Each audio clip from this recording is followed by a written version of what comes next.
The Woodcutter's Wife, as told by Mogan, son of Molag. A story of mistrust, murder and magic. Legend tells of a woodcutter who built a shack deep within the pine forest. There he hoped to live in peace with his family. The woodcutter's family lived well for a time, but without warning, the weather turned bitterly cold and spoiled the harvest. Before long, with their meager supply of food all but gone, the family was starving. Late one snowy night, a traveler knocked on the cabin door, seeking shelter from the biting cold. Always generous of heart, the woodcutter welcomed the stranger into his home, apologizing that he had no food to offer.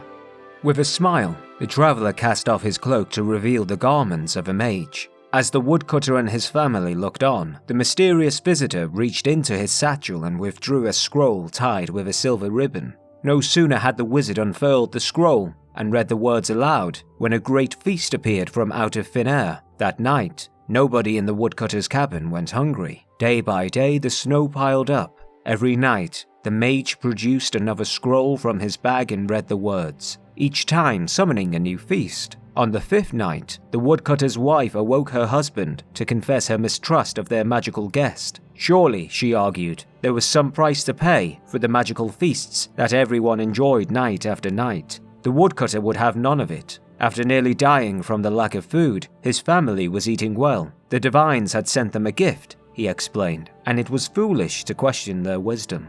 But the woodcutter's wife would not be persuaded.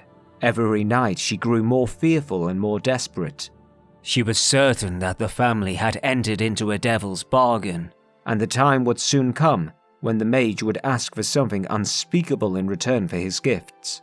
While everyone in the cabin slept, the woodcutter's wife snuck out of bed and took her husband's axe in hand. She crept into the traveler's room and with one swing, lopped off his head.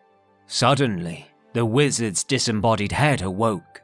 His eyes opened wide, and when he beheld his maimed body, he let forth a terrible cry.